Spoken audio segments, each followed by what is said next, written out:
Very good morning to you, Joanne. I would like to tell my viewers that our esteemed guest today is Joanne. She has her hands in multiple pies, and she is a lady who does a lot of things, and she's a proofreader, ghostwriter.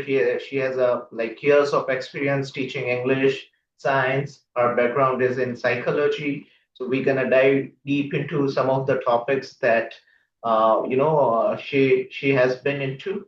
So without any further ado, Joanne, enlighten us about your work and also the story from moving to UK to Sri Lanka.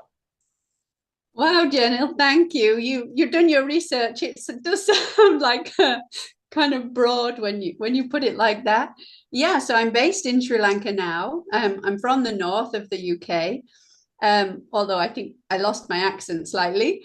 Um, so yeah, my degree was in psychology.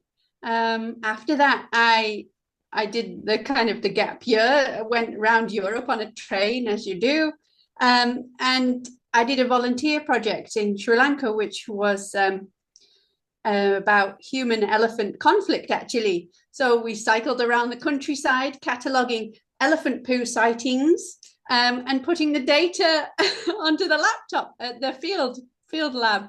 And I just adored it. I just fell in love with the country. We were in the national park, in Waskamua National Park, and the bird life is incredible. And yeah, it was just like, okay, I'm coming back. Wow. um, and one of the main things I enjoyed about that project was, the field staff there wanted to learn English and practice English, and we visited the local primary school, and that was so much fun. So I came back to Sri Lanka again after working, ridiculous hours in a coffee shop back in England, back at my student job to earn enough money to come back. And I taught English for a while, actually slightly near where I now live, um, sort of in the southwest of Sri Lanka. I taught English for a year there, and I met my husband Yeah. while doing that project. So yeah, then we married, lived in Sri Lanka for a while. Yeah, it's kind of convoluted story. Yes, it is. It is. It sounds like a Went back. movie. Yeah, maybe one day. People tease me that I should write it into a book, but I'm who knows what the ending will be. Mm. Um, yeah, so I did my teacher training officially back in England and had the children there, and then moved back here when our youngest was about 9 months old, actually, and we came to move here, and we've been here six years now, near the rainforest in the southwest. Definitely, yeah. And you showed me some of the pictures of your place, and it did look like a place where people would love to go during vacations, holidays. So it was kind of like full of flora and fauna. And Yes, yeah. she also enlightened me prior to podcast. She told me a lot of things about the varieties of snakes as well, like different sort of snakes that there are there. It was really fascinating. I still remember our conversation. And uh, Joanna, you are into books as well, right? You are an avid reader, if I'm not wrong. I am an avid reader, yes. When I was teaching in the UK, of course, in secondary schools, that doesn't leave as much time for reading. But now my main job is editing fantasy fiction, actually. So I get to read a lot for work, and I have more time I'm in control of outside of work as well. So I can read a lot then too. Hmm. And Joanna, I'm kind of naive about it. So can you tell me what is ghostwriting and proofreading? Okay, so ghostwriting I've done in the past. Ghostwriting is where you write it for somebody else and they put their name on it, Okay. um, which is the ghostwriting. So I learned a lot of skills from doing that. I mean, it's you invest so much of yourself when you're writing. So I think it kind of feels more rewarding in a way for me to write and have my own name on it at the end. So I don't ghostwrite now, but the skills I got from it are fantastic for um, developmental editing, like the story level, big picture of somebody else's book, and kind of having empathy for the writers that I work with. I think because I've written and continue to write, you can understand where people are coming from. So yeah, there's different levels of editing. So people might want help with like the big picture overview of their story. Or when it gets down to proofreading, that's the final checks before things go to print or before it, goes out as an ebook. So the last twiddly bits that it's easy to miss, formatting the dashes and all sorts of things like that. So Grammatical yeah, error.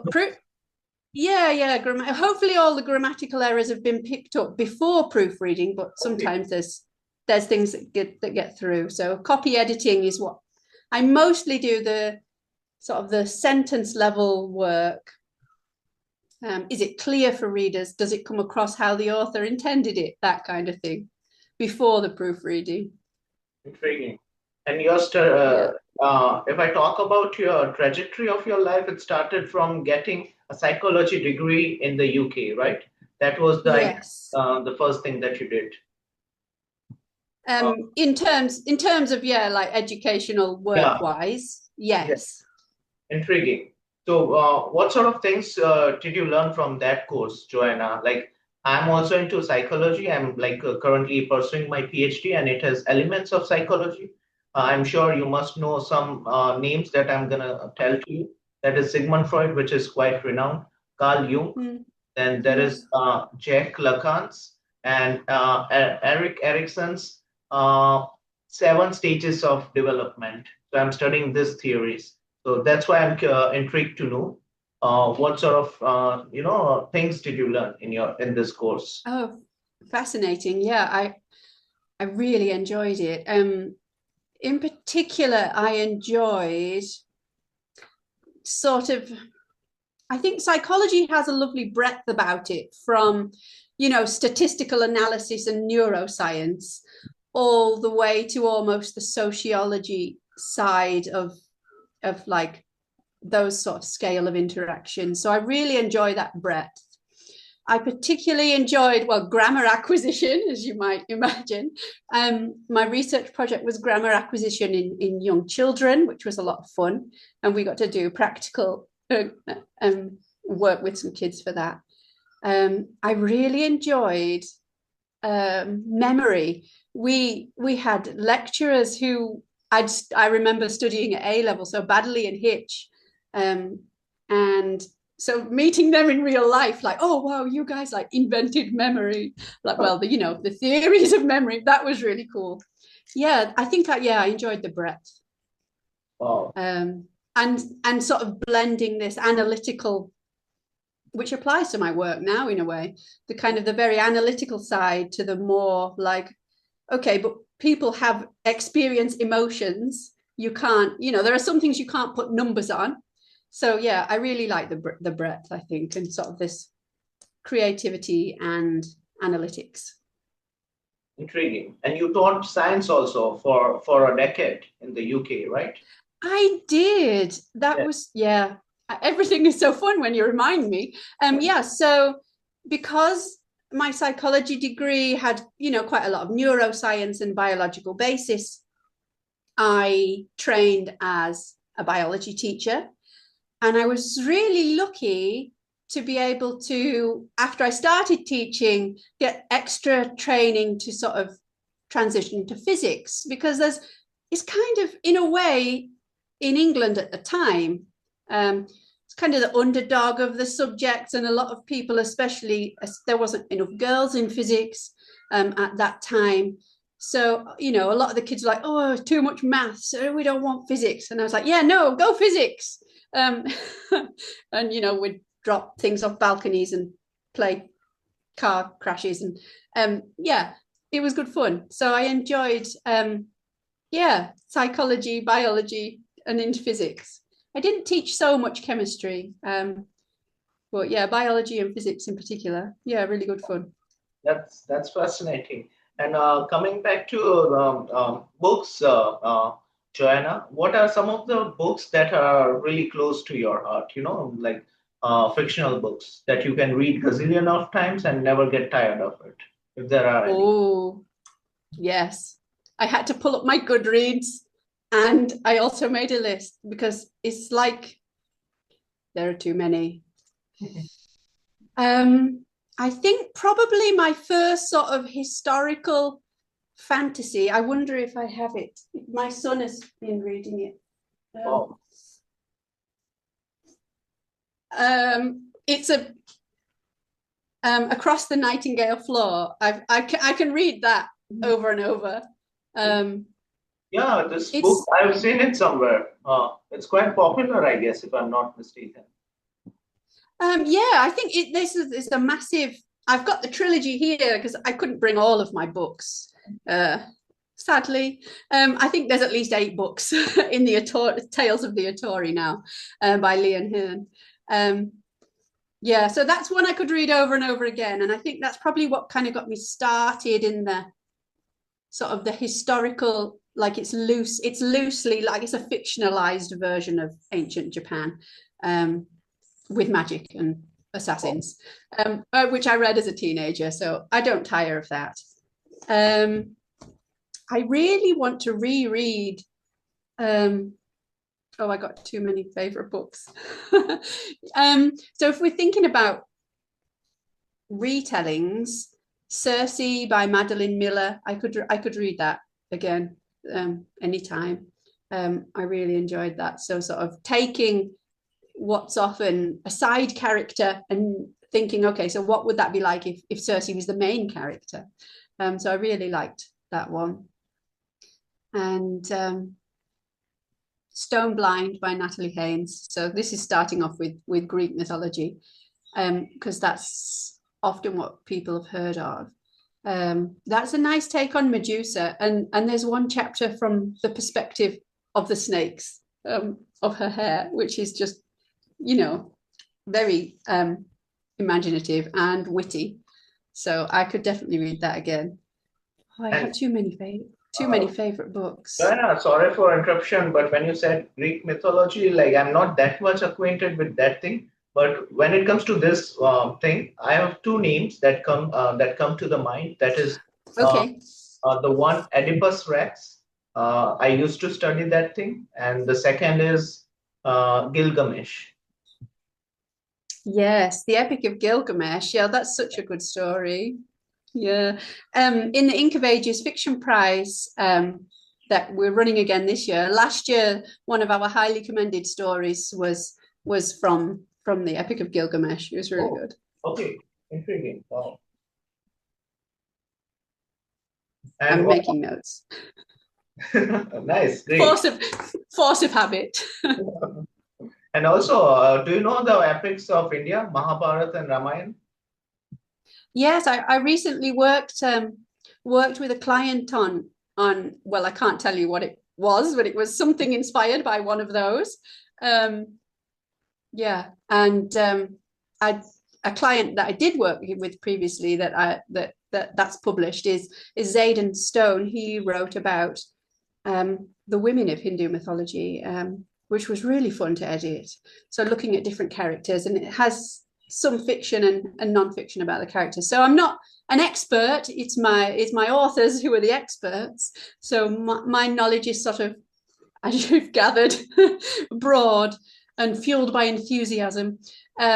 And yeah, my authors are the experts. So Intriguing. Yeah, it's all right. And are you into films as well, Joanna? Do you like to watch films?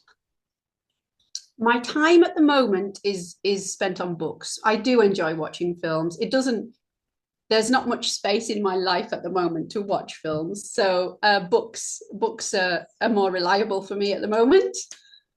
Makes sense. All right, Joanna, if your entire life was a book, what would be its name? And what would be the name of your current phase of your life, current chapter of your life? Oh, that's a fantastic question. I think I can probably say, somewhere in Act Two, where everything's kicking off and the character starts to, discover themselves. I'm in my 40s now, and I think just. um, you kind of get a better feel for things. And yeah, there's been a lot of change in life in the last few years, but it's kind of exciting. And like when I said earlier, I'm not sure what the end of the story is going to be. So yeah, Act Two. I feel like sometimes it should be called rainy season in the wet zone, because, just because monsoon was quite fun the last 2 years. Yeah, Yeah. So, and you can see from the photos, it's very lush greenery around here. So we need a lot of rain for that. definitely. And also your connection, this connection with snakes. I guess my viewers would love to know that. Prior to our podcast, Joanna told me a lot of things about snakes. Some are which are friendly, which are not. So tell me again, Joanna, the snake. Yeah. Yeah. I think when we had our chat the first time, it was like, oh yeah, there was a cobra yesterday in the garden or something like that, which is probably what got us started.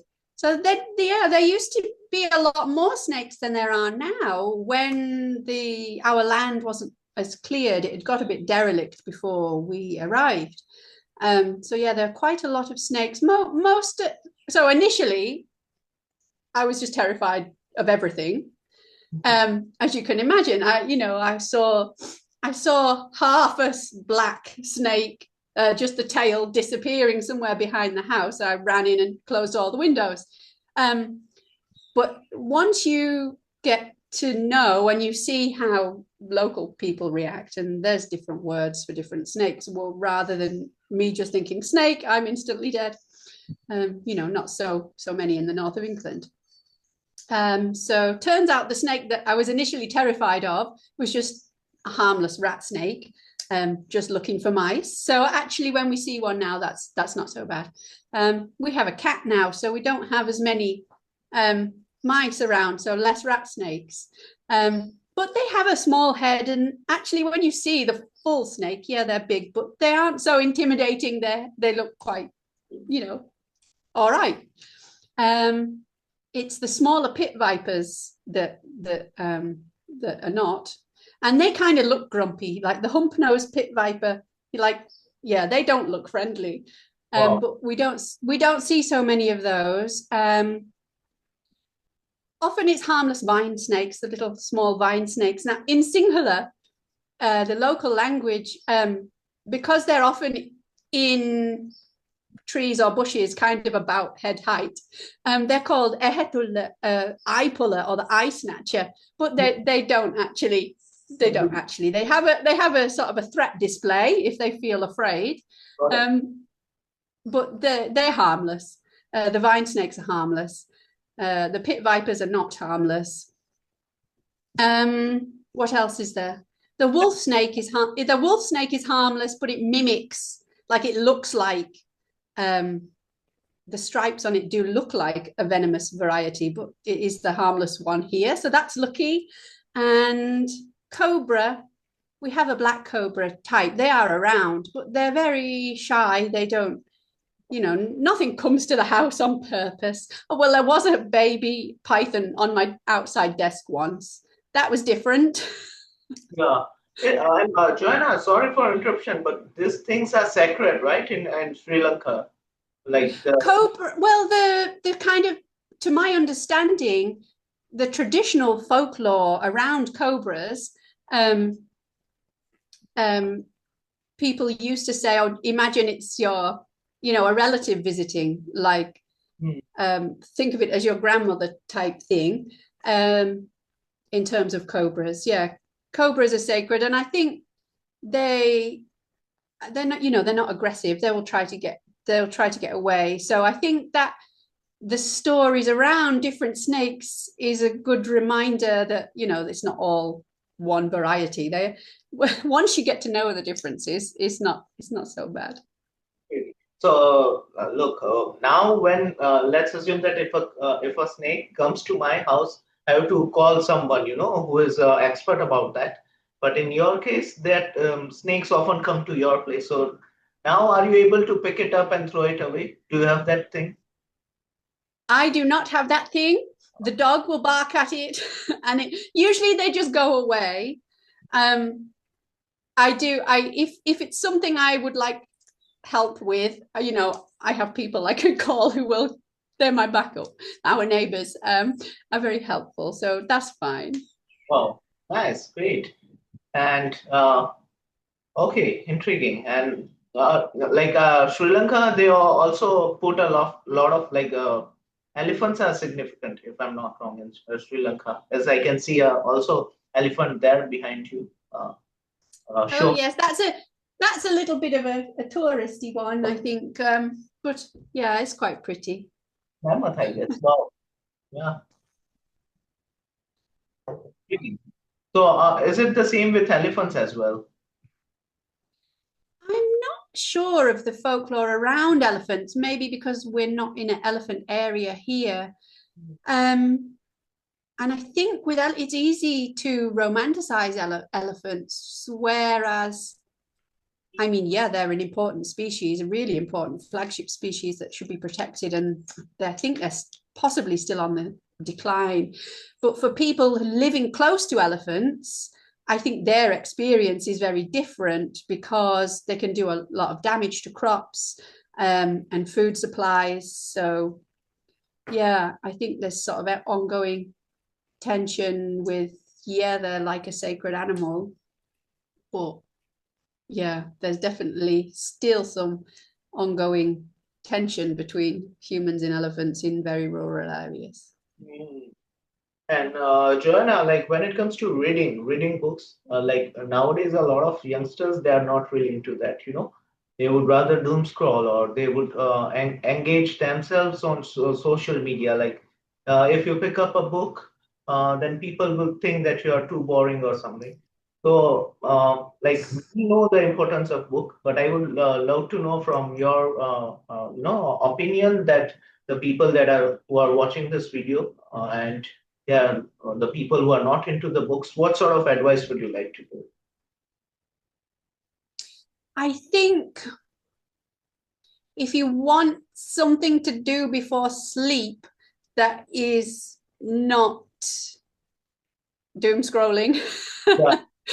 reading can be a great way to switch off from the day, even if it's only for a short time. I think establishing a habit, a short habit. I mean, I read on my phone because I got a library app. You can read on your phone, you can have your do not disturb, so you're not tempted to go on Instagram. But there's lots of great book recommendations and things as well. So it depends what you're into. And I'd also say that audiobooks count. Hmm. Audiobooks count as well, and that's often easier to do, if you've got chores or whatever you're up to that you're not sitting down to read or lying down. Audiobooks are reading too, and I think books are still a great way to live it's like living a different life, isn't it? You're experiencing something else that you might not get to experience in real life, especially if it's magical adventures and things. And this is essential for empathy, I think. All right. And Joanna, how was the transition when you decided to move to Sri Lanka, permanently? Like as you've been born and brought up in the UK, that life is entirely different. Like it's apples and oranges. Sri Lanka, Yes. UK. So how was it? How was your mindset at that time? And tell me something about that when you met your husband and all sort of things like. Yeah, so we'd lived in Sri Lanka after getting married. So I already knew what it was like a bit to live here. So we had always planned to come back. In a way, yes, it's very different to England. And our local bank manager, when I went with my British passport to open a local bank account, he, bless him, he was like, why? Why aren't you in England? Because that was like his dream to go to England, and if only he had a British passport. But yeah, I think partly, I think like you said last time we spoke, the grass is greener on the other side. But sometimes I also feel that where I live now, in a way, is very similar. It's like a tropical version of where I grew up. I grew up in a really rural area, in farming community. So probably when people and maybe your viewers and listeners, when they imagine England, they might not imagine the tiny sheep farming village I came from, where everybody is everybody's cousin. We weren't, because we'd moved up there when I was sort of 2 years old. So I guess I always had that not quite local, not quite local anyway. So I'm kind of used to that. Now it's very obvious I'm not quite local. But yeah, sometimes I think it's not sheep farming, it's tea here, and the odd cow.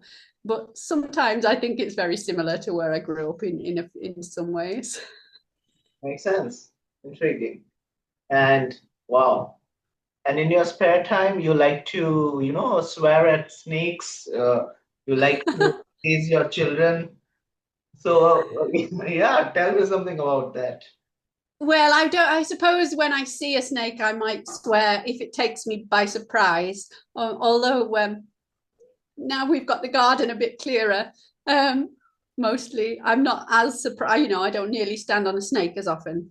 And the children are quite used to, how things are here. So yeah, I like gardening. I mean, gardening here usually, is with a machete chopping stuff down.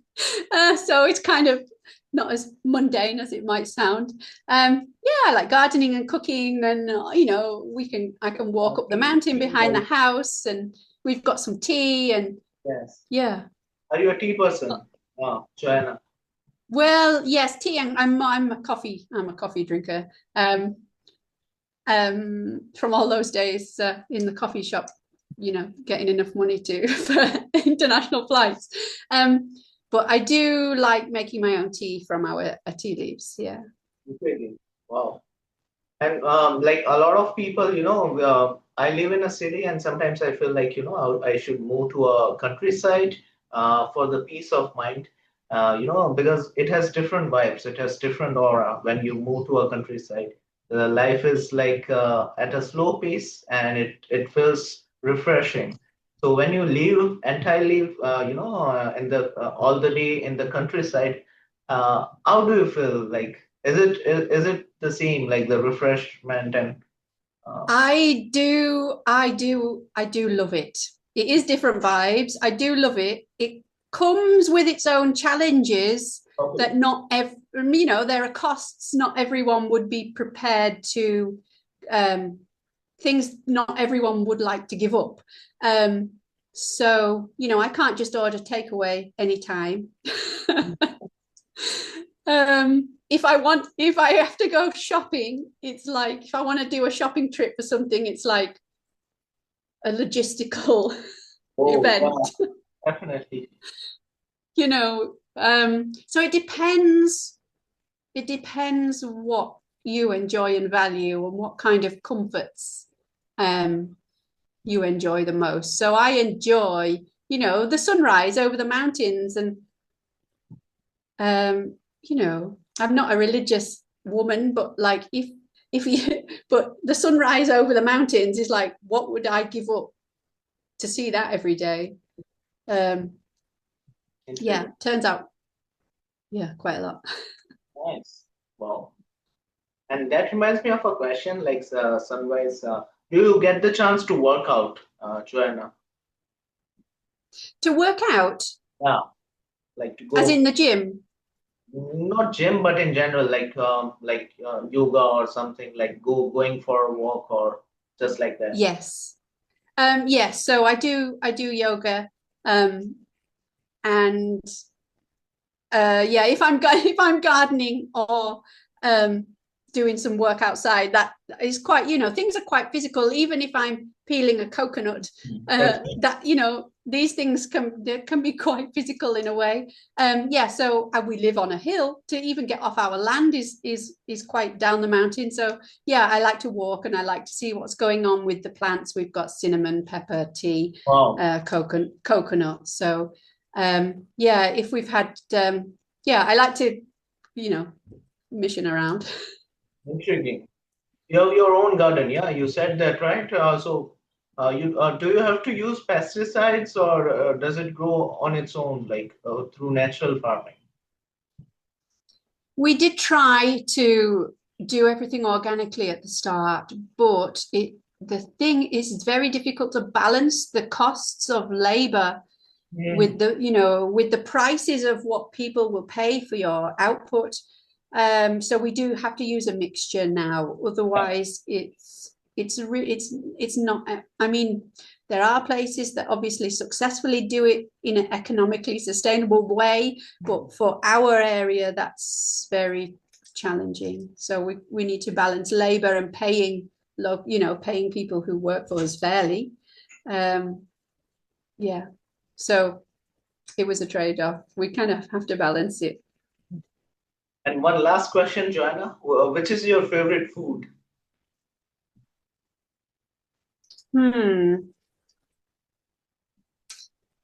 Well, I have to say pol sambal, which is coconut and chili Wow. pieces, and you can't do it in England because you can't grind the fresh coconut. And yesterday I cooked breadfruit from down the land, which yeah, I think breadfruit is one of my favorites, breadfruit curry. Intriguing. Coconuts, yeah, like they have a lot of nutrients and it's really good, right? Yeah, it's fresh, and you don't even have to use any pesticides or anything to grow those things. Like coconuts, Right. yeah. Um, even like when it comes to hair oil, a lot of people tell that we should always apply coconut hair oil. It's really good for. Yes, yeah, that's what people use here. Yeah. uh, and on that note, Joanna, I guess this entire podcast was really educational, informative, and thank you for taking some precious time out of your schedule. And it means a lot to me. Thanks a ton again. Thank you so much for inviting me. It was really fun, Jenna, to talk to you. Likewise. And we're going to catch up soon, Joanna, with some other questions that I will prepare. And yeah, Definitely. yeah, take care. Thank you. Take care.